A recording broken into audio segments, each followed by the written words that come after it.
श्री हरीश मीणा, आप तो आईपीएस अफसर है ना?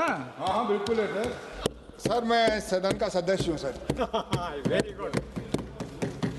धन्यवाद सभापति महोदय, अध्यक्ष महोदय, जो आपने मुझे इस महत्वपूर्ण बिल पे बोलने का मौका दिया। सर मैं बोलने के पहले वो परिस्थिति बताना चाहूँगा कि ये बिल क्यों लाना पड़ा सरकार को। अक्टूबर 2025 को सुप्रीम कोर्ट का एक फैसला आया और उसमें केंद्र सरकार को निर्देश दिए कि जो आपके कर्मचारी हैं, सेवानिवृत्त कर्मचारी, उनको न्याय दीजिए। मुद्दा सेवानिवृत्त कर्मचारियों के और केंद्र सरकार के बीच में था। वो कब गए कोर्ट में? जब उनको विभाग में न्याय नहीं मिला। न्याय देना विभाग का काम था। वो आपसे पीड़ित होकर उन्होंने कोर्ट की शरण ली और सुप्रीम कोर्ट में एक दिन में फैसला नहीं हुआ सर।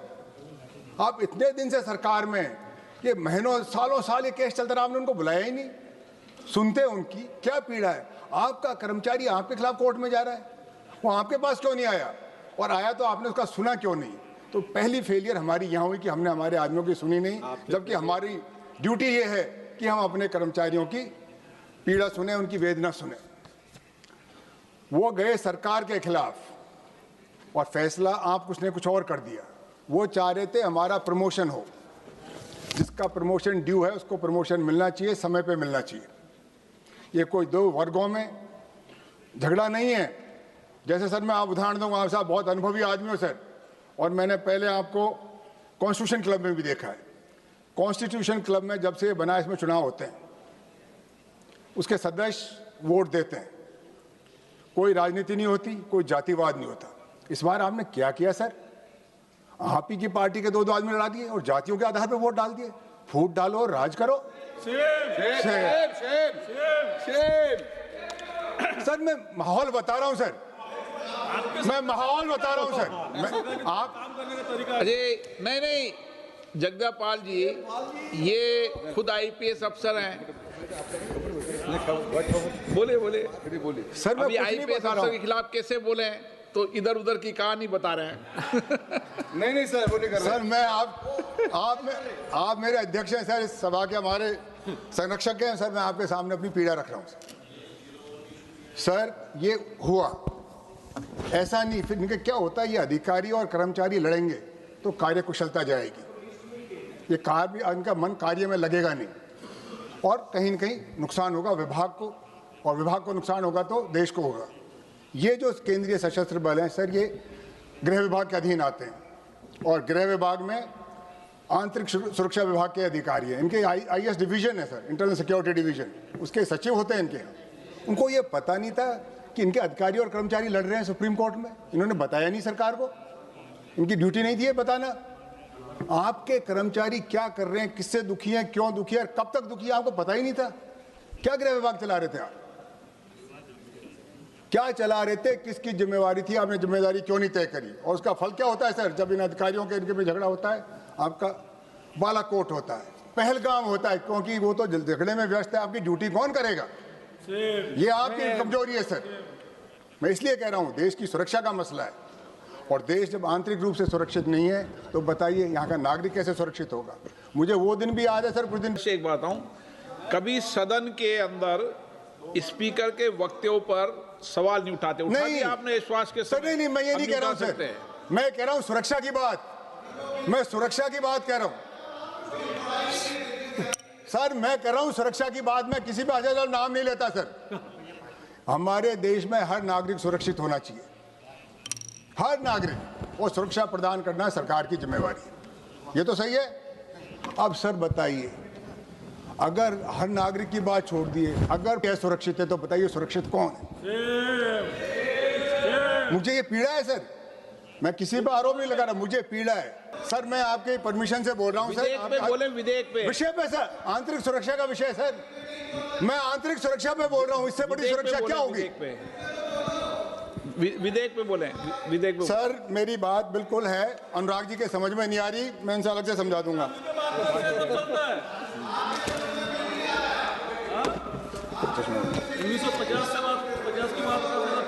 सर मैं इस विषय पे इसलिए बोलना चाहता हूं कि ये 2026 है सर, मैं सर 50 साल हो गए मुझे इस सेवा में रहते हुए। 76 में आईपीएस में आया था और 26 में आपके साथ लगातार यही काम कर रहा हूं। अनुराग जी, एक दिन भी एक्स नहीं हुआ। मैंने आंतरिक सुरक्षा विभाग में भी काम किया है सर, सीआरपीएफ में भी काम किया है। मैं आईजी पर्स था जो इसको डील करता था इस विषय में। सर आंतरिक विषय पे बोलने दीजिए ना, आंतरिक सुरक्षा पे। आप क्यों पीड़ित हो रहे हैं सर? इसमें आपका नाम नहीं आएगा। आप चेयर को संबोधित करें। सर मैं आपको संबोधित कर रहा हूं सर। अनुराग जी को मैं प्रयास करूंगा आपको समझाने की। सर ये आंतरिक सुरक्षा का विषय है।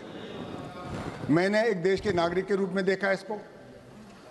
मैंने प्रधानमंत्री कार्यालय में भी आंतरिक सुरक्षा विभाग देखा है। मैं सुरक्षा सचिव था मनमोहन सिंह जी के कार्यालय में, वहां से भी देखा है। मैं सीआरपीएफ में भी था, इसी विभाग को डील करता था। और मैं पुलिस में डीजी भी रहा हूं और इस सदन का सदस्य हूं। मेरे अनुभव के आधार पर बोल रहा हूं, मैं किसी पर आरोप नहीं लगा रहा हूं। मैं मेरे 50 साल के अनुभव पे कह रहा हूं कि इसमें सुधार की आवश्यकता है। उसमें किसको आपत्ति है? अगर हमारा सुधार, आंतरिक सुरक्षा ठीक होती, अगर संवेदनशीलता होती, तो शायद ये पहलगाम और ये पुलवामा नहीं होता। हम जवाबदेही तय करते। किसकी गलती थी इसमें, किसकी चूक थी और क्यों हुई? मुझे बताइए। आपने एक भी आदमी के खिलाफ कार्रवाई करी? इतनी गंभीर घटना हो गई। आप देखिए अध्यक्ष महोदय, कुछ समय पहले अपने बंबई में एक आतंकी हमला हुआ था। हमारे संवेदनशील तत्कालीन गृह मंत्री शिवराज पाटिल साहब थे, इस्तीफा दे दिया। महाराष्ट्र के मुख्यमंत्री थे, उन्होंने इस्तीफा दिया नैतिक जिम्मेवारी लेते हुए। पुलवामा में, बालाकोट में किसने ली जिम्मेवारी? मैं इसलिए कह रहा हूं, मैं किसी के आरोप नहीं लगा रहा हूं, जो हुआ जो आपको बता रहा हूं। इस्तीफा दिया था, चलो आपने कपड़े नहीं बदले, बदला क्या? सुरक्षा तो बिगाड़ दी। मैं किसी थोड़ी शर्म करो। देखो, आप तो अपने बिल पे बोलो, बाकी इधर ध्यान। बिल पे ही बोल रहा हूं सर, बिल पे ही बोल रहा हूं सर। मैं तो सुरक्षा की बात कर रहा हूं। वो सुरक्षा में भी आंतरिक सुरक्षा, इस देश की सुरक्षा, देश के नागरिक की सुरक्षा। सही बोल रहे हो सर। ये इसका झगड़ा होता है जब क्या होता है, जब अधिकारी और कर्मचारियों में मतभेद होता है, उनका काम में ध्यान नहीं लगता, वो लड़ाई में व्यस्त हो जाता है और कार्यकुशलता घट जाती है, सुरक्षा खतरे में पड़ जाती है। और इसकी बिल की जरूरत क्यों पड़ी, वही तो मैं बता रहा हूं आपको कि ये माननीय सुप्रीम कोर्ट का एक आदेश था जो अक्टूबर 2025 में आया। उसको सरकार, उसके विधेयक लाइए, केंद्रीय सशस्त्र पुलिस बल 2026 आप लेके आए हैं। उद्देश्य कारण, इसका उद्देश्य क्यों बताया आपने? बताइए उद्देश्य क्या जरूरत पड़ी इसकी? ये फोर्स सर ना कांग्रेस ने बनाई ना बीजेपी ने बनाई। सीआरपीएफ 1939 में बनी थी, जब तो ये झगड़े नहीं हुए, जब तो लोकप्रिय सरकार नहीं थी, क्योंकि वो सरकार चलाना जानते थे, अधिकारियों से काम लेना चाहते थे, ड्यूटी बांटते थे, जिम्मेवारी लेते थे। और ये असम राइफल सर, ये तो कौन सी 1800 और कुछ साल की बनी हुई है, जब भी चल रही थी। आज क्या हो गया, हम इस पर चर्चा करें कि एक क्या नौबत आ गई कि हमारे जवान, हमारी व्यवस्था को हम नहीं चला पा रहे। आरोप का नहीं है सर, ये पक्ष और विपक्ष का नहीं है, ये देश की सुरक्षा का, सुरक्षा की जिम्मेदारी भारत के गृह विभाग में, ये मैं कह रहा हूं। उसको हमको चर्चा करनी चाहिए पार्टी से ऊपर उठ के, और जो गलत है गलत कहें, सही को सही कहें। दिक्कत क्या है? सुरक्षा में चूक हुई है। उसके कारण यह है कि आपके अधिकारियों का और कर्मचारियों का सुरक्षा में मन ही नहीं है, वो तो मुकदमे लड़ रहे हैं एक दूसरे के खिलाफ। जो एक दूसरे के घर में मुकदमे लड़ेंगे, वो घर कैसे चलेगा सर? ये है हमारा चिंता का विषय। तो मेरी सरकार से अनुरोध है कि आप इस बिल को, अगर आप बहुमत से पास करेंगे, आपका बहुमत है, पर उचित नहीं होगा। इस पर गहन चिंता हो, चर्चा हो और मंथन हो, और फिर जो सहमति बने उस पर आप निर्णय लें। अगर आप बहुमत के आधार पर करेंगे, आपका बहुमत आप करा लेंगे, पर क्या वो न्याय होगा? न्याय होगा उसमें जबकि सबकी राय हो, सबकी सहमति, और हम सहमति बनाएं। बहुत जरूरी है सर। आप अगर कर दिया, ये वर्ग जो लड़ रहे हैं आपस में मुकदमे, एक दूसरे के शत्रु बन जाएंगे। उनको एक ही काम करना है, देश की आंतरिक सुरक्षा। जब ये लड़ेंगे तो सुरक्षा किस किस को प्रदान करेंगे? ये क्यों बनाया? अपनों को आपने आपस में क्यों लड़ाया? इसीलिए मैं आपको कह रहा था सर, ये कॉन्स्टिट्यूशन क्लब में क्यों लड़ाया? कॉन्स्टिट्यूशन क्लब मेंबर्स का था। मुझे ये भी पता है कि 2 जातियों को लड़ा दिया आपने। बंद करो बोलना, जाति को लड़ाना। हाँ, तो ये जाति पे, धर्म पे किसको लड़ाना? क्यों लड़ाना? सर मैंने ये भी दिन देखा है सर, मैं उम्र में कद में आपसे छोटा हूँ अध्यक्ष महोदय, उम्र में थोड़ा सा बड़ा हूँ आपसे, इसलिए मैं बताता हूँ। मैंने अंग्रेजों के राज के बारे में भी सुना था, वो परदेसी थे पर हिंदू धर्म खतरे में नहीं था। मुगलों के राज के बारे में भी सुना है, हिंदू धर्म खतरे में नहीं। अब कैसा हिंदू धर्म का राज है कि हिंदू धर्म खतरे में पड़ गया? मुझे बताइए, कौन कर रहा है इसको खतरे? कैसी सुरक्षा आपकी बताइए? वो परदेसी लोग थे, यहाँ के नहीं थे जब हम सुरक्षित थे। हरीश जी, इस बात पर धर्मेंद्र जी बड़े खुश हो रहे हैं। नहीं सर, सर मैं तो बिल पे बोल रहा हूँ सर, आंतरिक सुरक्षा पे सर, मैं कुछ नहीं बोल रहा हूँ सर। पटेल भाई, मैं किसी को कुछ नहीं कह रहा हूँ सर। इस देश में, ये देश हमारा है, ये सेना सबकी है।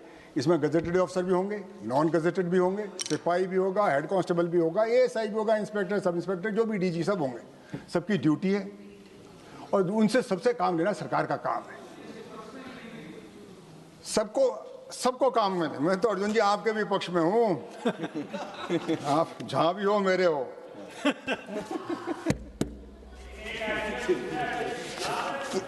सर मेरा ये जो अनुरोध है, ये बहुत गंभीर विषय है। आज हम इस पार्लियामेंट में बैठे हैं, इस सुरक्षा व्यवस्था में बैठे हैं। हम सुरक्षित है इसलिए बैठे हैं। अगर हम असुरक्षित होंगे, ये देश असुरक्षित होगा, इस देश में सुरक्षित कौन होगा? सेवा प्रदान करने वाले असुरक्षित है, वो कोर्ट में जा रहे हैं, उनके अधिकार सुरक्षित नहीं है। तो किसके अधिकार सुरक्षित है? ये सेना किसके लिए है? ये सदन किसके लिए है? सेवाएं किसके लिए? ये देश के लिए और देश को चलाने वाले, जिसमें पक्ष और विपक्ष दोनों हैं, हम सब मिलकर काम करें। इसीलिए मैं आपसे अनुरोध कर रहा हूं गृह मंत्री महोदय कि इसको जेपीसी को दें, सबकी राय लें। आप बिल लाए, 2 घंटे बाद पास कर दोगे, चर्चा कहाँ हुई? 2 दिन पहले आते, कागज आटते, पढ़ते, लिखते, आपको अपनी राय देते। होना तो सदन को ही पास करना है। ऐसी क्या जल्दी पड़ रही है आपको कि आज के आज ही इसको पेश करोगे, आज ही पास करोगे? क्या हो रहा है? जनमत जानो, जनमत जानिए, लोगों की राय लीजिए, देंगे आपको राय। सर्विंग ऑफिसर भी देंगे, रिटायर्ड भी देंगे, कहीं भी सर। सर पुलिस में हमारे ऐसा होता था कि पुलिस में जब पता लगाना होता था, पुलिस लाइन में जाते थे, जवानों से मिलते थे, अधिकारियों से मिलते थे। सर मैं ये पूछना चाहता हूँ गृह मंत्री जी, आपने इस फैसले के बाद कहाँ किस किस से संपर्क किया? बताइए। मंत्री नहीं है, किस से आपने संपर्क किया? क्या आपने जवानों से बात करी, हवलदारों से बात करी? क्योंकि सर बहुसंख्यक इस जिनकी हम बात कर रहे हैं वो जवान हैं। 96% रेल मंत्री महोदय कांस्टेबल, हेड कांस्टेबल, एएसआई है, उनकी बात ही नहीं हो रही है। 11 लाख की फौज में, अर्धसैनिक बलों में 100 आईपीएस अफसर है, आप सबको कंट्रोल नहीं कर पा रहे हो। 3000 गजेटेड अफसर है सर, उनकी आप कंट्रोल नहीं कर पा रहे हो। और ये 96% है उनकी आप सुन ही नहीं रहे, तो किसकी सुन रहे हो? ये फौज को चलाएगा कौन? अधिकारी आदेश देंगे, पालना वो करेंगे। आप कानून बनाएंगे, कानून को लागू वो करेंगे, उनकी आप सुन ही नहीं रहे। मुझे एक दिन बता दीजिए आप कहाँ गए, मैं आपकी बात पूरी मान लूँगा। आपने किसी से चर्चा नहीं करी। कोई आदमी आपको बताता है, क्या पता, उसका मुझे पता नहीं कैसे बनाते हो, पर ये बिना चर्चा के जल्दी में लाया गया बिल है। मैं इसका विरोध कर रहा हूँ आज इस आधार पे। इसकी खूबियाँ आप हो तो बता देना, क्या जरूरत पड़ी इस बिल को आज ही पेश करके आज ही? तो ये पुराना मसला है सर, 10 साल से मुकदमा चल रहा है, जब आपकी नींद नहीं खुली। ये लोग क्यों तो कोर्ट में गए, सुप्रीम कोर्ट सीधा नहीं पहुंचता, कोई नीचे कोर्ट में भी केस चला होगा। धीरे धीरे वहाँ चला। जब क्या कर रहा था आपका गृह विभाग, क्या कर रहा था आपका कानून विभाग, वहाँ के वकील भी होते हैं। आप कोर्ट में क्यों हारे, उसका आप जवाब दीजिए। कोर्ट ने, हाई कोर्ट ने आपकी बात नहीं मानी, सुप्रीम कोर्ट ने नहीं मानी, तो इसी बात में क्या कमी थी आपकी में? अगर आप देश हित की बात कर रहे थे, देश की सुरक्षा की बात कर रहे थे, तो कोर्ट क्यों नहीं माना? मैं नहीं मानता कोई कोर्ट हमारे कानून के, देश के खिलाफ है। कहीं न कहीं हमारी बात में कमी है, हमने उसको ढंग से पेश नहीं किया, लोगों को संतुष्ट नहीं किया। आप जवानों का भी साथ लीजिए, अधिकारियों का भी साथ लीजिए, कोर्ट में भी अपनी बात रखें, ताकि हमारे देश को अच्छी सुरक्षा व्यवस्था मिले। सर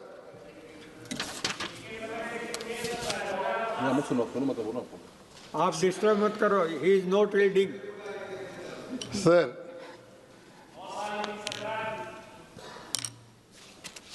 धन्यवाद, आपकी है, आप कर लो। धन्यवाद सर, आपको मुझे बहुत कुछ याद दिला दिया आपने। मैं आपका आभार व्यक्त करता हूं, और यही उम्मीद थी मुझे आपसे।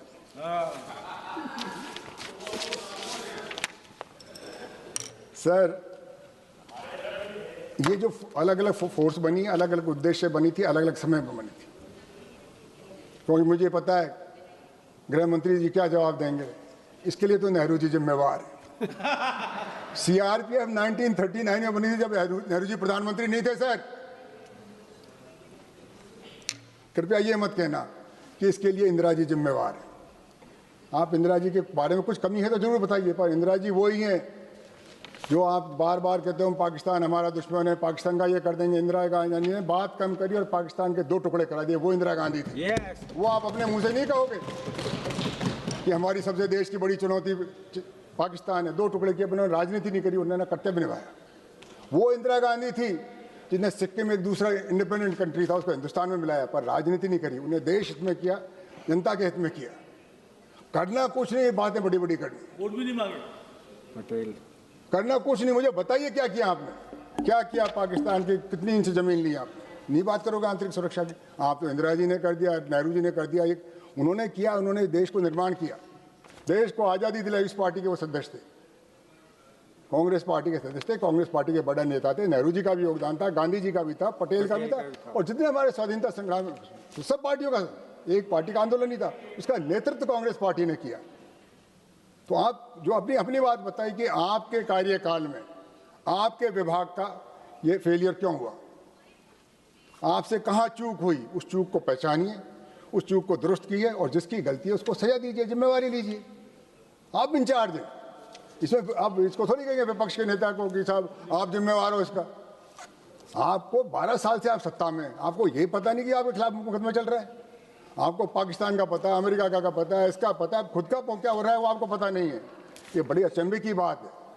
अभी भी समय है सर, चूक जाइए। अपन जागे या नहीं जागे, जनता जाग रही है। पटेल वाला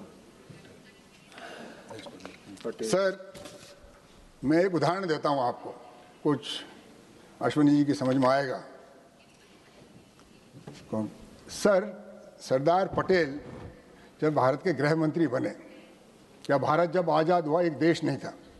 अंग्रेज एक बिखरी हुई विरासत छोड़ के गए थे, राजा रजवाड़े थे। और अंग्रेज क्या कह के गए? आप हिंदुस्तान में रहना चाहो तो हिंदुस्तान में रहने लो, पाकिस्तान में जाओ तो पाकिस्तान चले जाओ, और आज़ाद रहने, स्वतंत्र रहना चाहो तो स्वतंत्र हो जाओ। ये सरदार पटेल थे जिन्होंने हैदराबाद को एक किया, गृह मंत्री के पद पे थे, वो एक किया। कश्मीर की आप जानते हो, राजा कहीं जाना चाहता था, प्रजा कहीं जाना चाहती थी, सरदार पटेल ने कहा नहीं, हिंदुस्तान में रहना पड़ा, पर हिंसा नहीं करी, उसकी राजनीति करी। जूनागढ़ गुजरात में सर, पता नवाब साहब क्या कहते थे, बेगम क्या कहती थी, और उन्होंने कहा नहीं, मैं हिंदुस्तान का गृह मंत्री हूँ, हिंदुस्तान के गृह मंत्री इसको एक रखूँगा। हमारे बहुत सारे रजवाड़े थे, उन्होंने अपना कर्तव्य निभाया, धर्म निभाया, किसी पे बहाना नहीं बनाया, और सबको एक किया, अपनी कलम से, अपनी काबिलियत से, और सबके सहयोग से। आरोप लगाना किस पे? अपना देश है सर, पक्ष भी अपना है, विपक्ष भी अपना है, सेना भी हमारी है, अधिकारी भी हमारे हैं, कर्मचारी भी हमारे हैं। तो ये हमारे लिए बहुत जरूरी है सर। आप उस कुर्सी पे बैठे हुए हो जिस पे सरदार पटेल बैठे थे, वो सरदार पटेल जिन्हें राजा रजवाड़ों को, आप तो अपने मातहत कर्मियों की बात कर रहे हो, उनसे काम करवाया कि होना पड़ेगा। अश्विनी वैष्णव साहब जोधपुर साइड से आते हैं, वहाँ का राजा, युवा राजा, पाकिस्तान जाना चाहता था, वो पाकिस्तान की सीमा का था, और अंग्रेज उनको छूट दे के गए थे। उन्होंने कहा नहीं, कैसे मनाया होगा वो तो वही जाने, पर उन्होंने अपनी काबिलियत से मनाया। और जो नहीं माने सर, अध्यक्ष महोदय, अरे जी ये इतिहास में डिबेट नहीं हो रही। अध्यक्ष महोदय, अध्यक्ष आंतरिक सुरक्षा की बात हो रही है। आप कर्मचारी उनको नहीं रख सके। अरे सर मैं आंतरिक सुरक्षा पे बात हो रही है, आंतरिक सुरक्षा पे बात हो रही है। उन्होंने आपसे, आपके मातहत कर्मचारी नहीं मान रहे, उन्होंने राजा रजवाड़ा को झुकाया, वो सरदार पटेल था, वो देश का गृह मंत्री था। ये है बात, इस बिल पे बात हो रही है ना, बिल पे बात करेंगे, सब बिल पे ही तो बात कर रहा हूँ। आंतरिक सुरक्षा की, बिखरे हुए देश को एक किया, आंतरिक सुरक्षित किया, सरदार पटेल ने किया, वो भारत के गृह मंत्री, वो भी गुजरात से थे, आप भी गुजरात से हो, आप भी गृह मंत्री हो, सब कुछ आप ही हो, सत्ता भी आपके, पर आप तो सर्वशक्तिमान हो सर। आपको डर किस बात का? आपको चैलेंज कौन करेगा? शिवसेना भी आपके साथ है, एनसीपी आपके साथ है, जो देखो कौन है आपके विरोध में? ये कुछ लोग हैं, हम लोग यहाँ बैठे, पर हम राजनीतिक विरोधी हैं सर। देश के हित में हम भी आपके साथ हैं, वेरी गुड, देश के हित में आपके साथ हैं। तो मैं आपसे प्रार्थना करता हूं सर, मैं इस बिल का विरोध करता हूं, और इससे आपसे आग्रह करता हूं, इसको जनमत के लिए जेपीसी को भेजें, व्यापक इस पर चर्चा करें, और फिर जो भी सहमति बने उस काम करेंगे। धन्यवाद सर। हाँ, अगर ऐसे अच्छा